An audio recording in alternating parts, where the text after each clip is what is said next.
Malheureusement, chez nous, les réseaux sociaux sont régulièrement des canaux de communication que nombreux de nos concitoyens utilisent pour s'insulter, se dénigrer ou se calomnier. De ce fait-là, plusieurs spécialistes sont arrivés à la conclusion que les réseaux sociaux tels que l'on utilise aujourd'hui au Togo sont malheureusement le lieu de prédilection des dérapages, de diffusion de fausses nouvelles et de publication de fausses informations. Donc, au lieu de construire et de servir à l'élévation donc de notre société, à plusieurs reprises, ils la déconstruisent, la desservent et finissent par la baisser. Donc, voyez-vous, la Constitution de notre pays consacre les droits et libertés fondamentaux des citoyens et la participation ouverte de tous les citoyens à la vie de la nation comme fondement de notre démocratie. Donc, nous estimons que si les réseaux sociaux sont utilisés dans le strict respect du cadre juridique national, cela peut être un outil à travers lequel les citoyens peuvent exercer le contrôle de l'action publique dans un contexte où les Togolais sont de plus en plus exigeants et s'intéressent donc à la manière dont les affaires publiques sont gérées. Parce qu'en fait, dans une société où la reddition des comptes est la boussole donc de l'organisation des pouvoirs, les citoyens sont regardants et aptes à demander des comptes à ceux qui ont reçu donc un mandat de conduire notre destin commun. Mais au-delà, il est légitime de reconnaître que ces derniers événements qui ont pollué donc la toile togolaise laissent apercevoir un malaise social grandissant lié bien évidemment aux difficultés économiques que traversent de nombreux Togolais à revenus moyens ou faibles dans un contexte économique mondial de forte inflation et beaucoup plus aux efforts de contribution supplémentaires demandés par les gouvernants à une population qui peine déjà à jongler debout. Les libertés individuelles et collectives, notamment la liberté d'expression, seront garanties par les textes et lois de la République. Il s'agit d'un droit fondamental qui offre la possibilité à chaque citoyen d'exprimer ses opinions, mais aussi de rechercher, de recevoir et de diffuser des informations et des idées. Aujourd'hui, le plus important, c'est d'avoir à l'idée que la prise de parole à travers tout moyen de communication, y compris l'utilisation des réseaux sociaux, est réglementée et a des limites afin de préserver l'ordre public, la paix sociale, la dignité humaine et les droits d'autrui. Donc la violence de ces limites est soumise souvent à des sanctions justes et proportionnées prévues par plusieurs textes, dont le code pénal.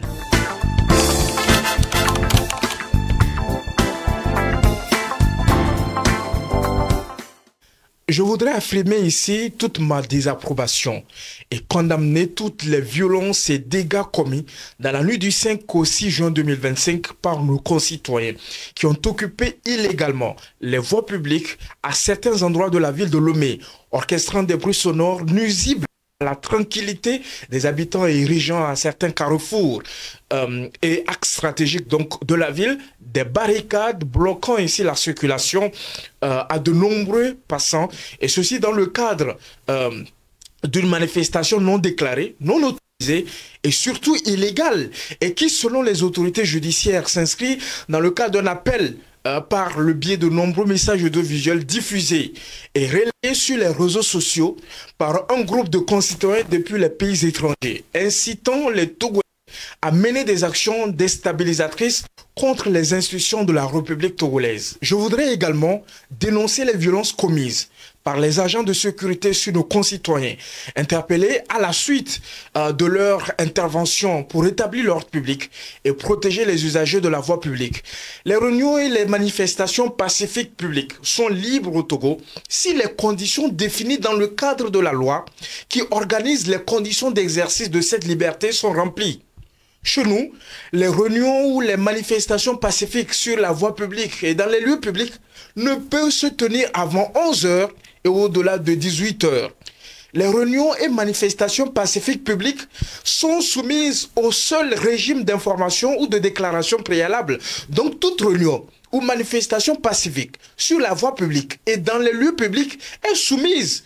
à une déclaration préalable. Dans le cadre de ces réunions, le nombre de localités pouvant recevoir des manifestations d'un même objet, d'une même structure ou organisation de façon simultanée est limité par l'autorité administrative compétente. en fonction donc de la disponibilité des forces de l'ordre affectées à l'encadrement donc des dites manifestations. La déclaration préalable doit indiquer l'identité complète des 3 principales personnes organisatrices donc de la réunion ou de la manifestation, leur qualité, leur domicile ou le siège de l'organisation, le lieu ou l'itinéraire, le jour, l'heure et le but de la réunion ou de la manifestation. La déclaration préalable doit être faite au moins 5 jours ouvrables et aux heures de service avant la tenue de la réunion ou de la manifestation. Ce délai courra à compter donc de la date de réception de la déclaration préalable par l'autorité administrative compétente.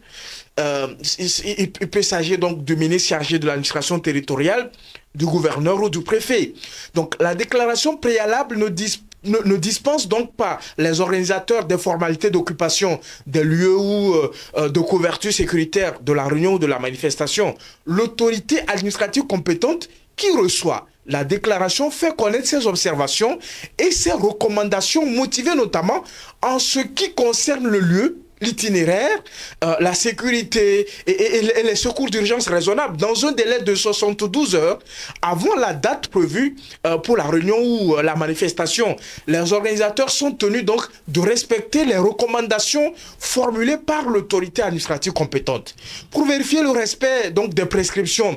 qu'elle a formulées donc pour la tenue donc de la réunion ou de la manifestation, l'autorité administrative compétente peut se déplacer sur le ou les lieux concernés, donc en présence donc des organisateurs. Suite donc de ces constatations, l'autorité compétente, c'est-à-dire l'autorité administrative compétente, peut, par décision motivée, soit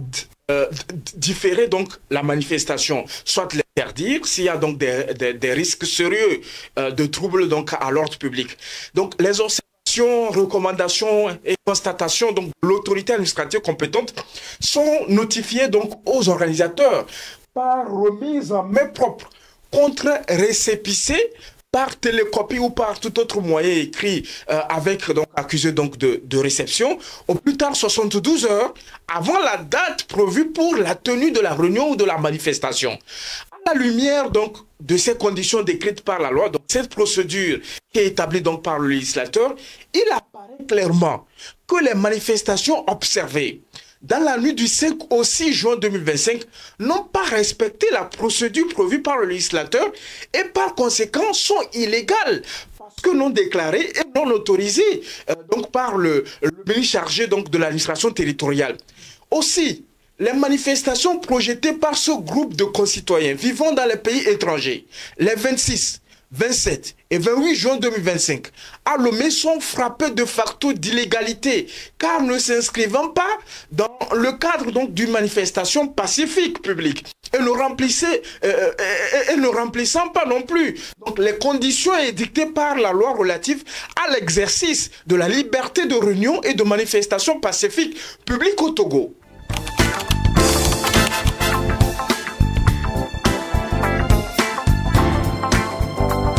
Les représentants de l'État, c'est-à-dire ceux qui incarnent l'autorité publique, qu'ils soient élus ou nommés, exercent leur autorité conformément aux lois et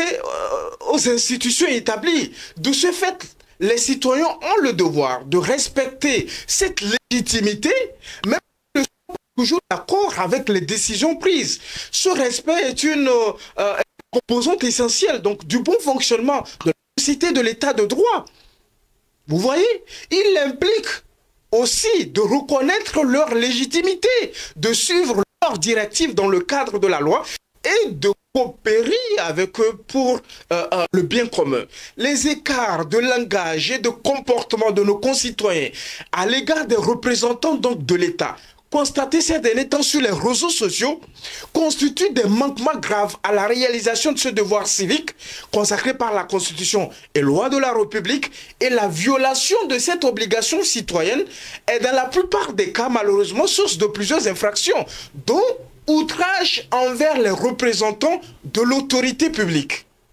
Ainsi, selon le code pénal, constitue des outrages envers les représentants de l'autorité de l'État le fait par parole,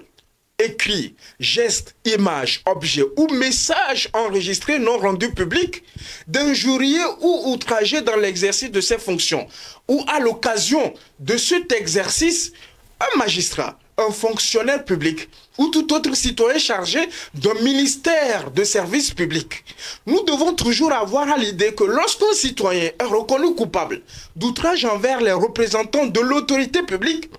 il encourt une peine d'emprisonnement de 6 mois à 2 ans et une amende de 500 000 à 1 million de francs CFA ou de l'une de ces peines-là. Sur ce point, je pense qu'il est important que nos concitoyens, dans leur prise de parole ou dans leur publication, quelles que soient les formes que cela prendra, puissent adopter un comportement exemplaire sur et en dehors donc des réseaux sociaux. Le respect, la courtoisie et la reconnaissance de la place des représentants de l'autorité publique doivent évidemment être les maîtres mots dans l'exercice de leur droit à la liberté d'expression.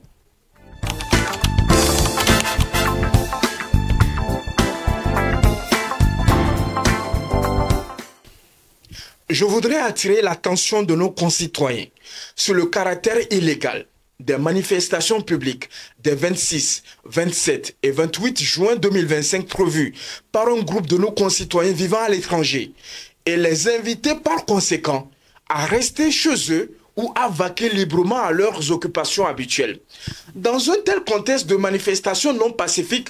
non déclarées et non autorisées par les autorités compétentes, toutes ces personnes qui, malgré tout, prendraient le risque de violer les dispositions relatives à la loi, fixant les conditions d'exercice de la liberté de réunion de manifestation pacifique publique au Togo, s'exposent à la rigueur donc de la loi. En effet, toute personne qui s'introduit dans une réunion ou une manifestation déclarée ou pas et incite d'autres participants à commettre des violences, destruction ou dégradation est passible donc d'un emprisonnement d'1 à 5 ans et d'une amende de 500 000 à 1 500 000 francs CFA.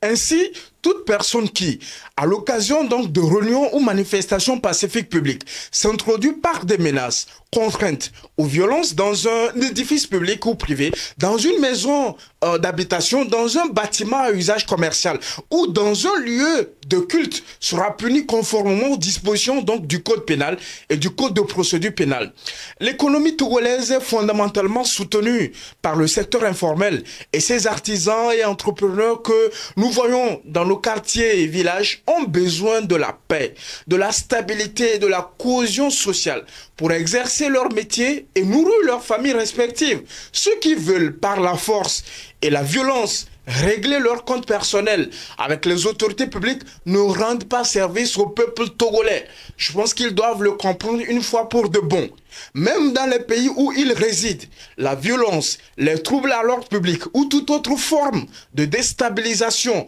des institutions de la République ne sont pas autorisées et sont proscrites. Nous voyons comment les forces de sécurité dans ces pays se déploient pour rétablir l'ordre public à l'occasion donc des manifestations violentes et interdites. Le chaos souhaité par certains de nos concitoyens ne nous sera pas bénéfique. Le changement institutionnel et politique que nous souhaitons, l'amélioration des conditions de vie des populations que nous voulons avoir ne se réalisera que par le dialogue, la participation citoyenne aux divers processus électoraux et le travail acharné de chaque Togolais sans distinction d'origine. La force et la défiance des autorités publiques que certains de nos concitoyens résidant à l'étranger veulent utiliser comme moyen de lutte n'ont pas permis à de nombreux pays de la sous-région et de l'Afrique, notamment le Soudan, je donne ça par exemple, d'obtenir la satisfaction de leurs revendications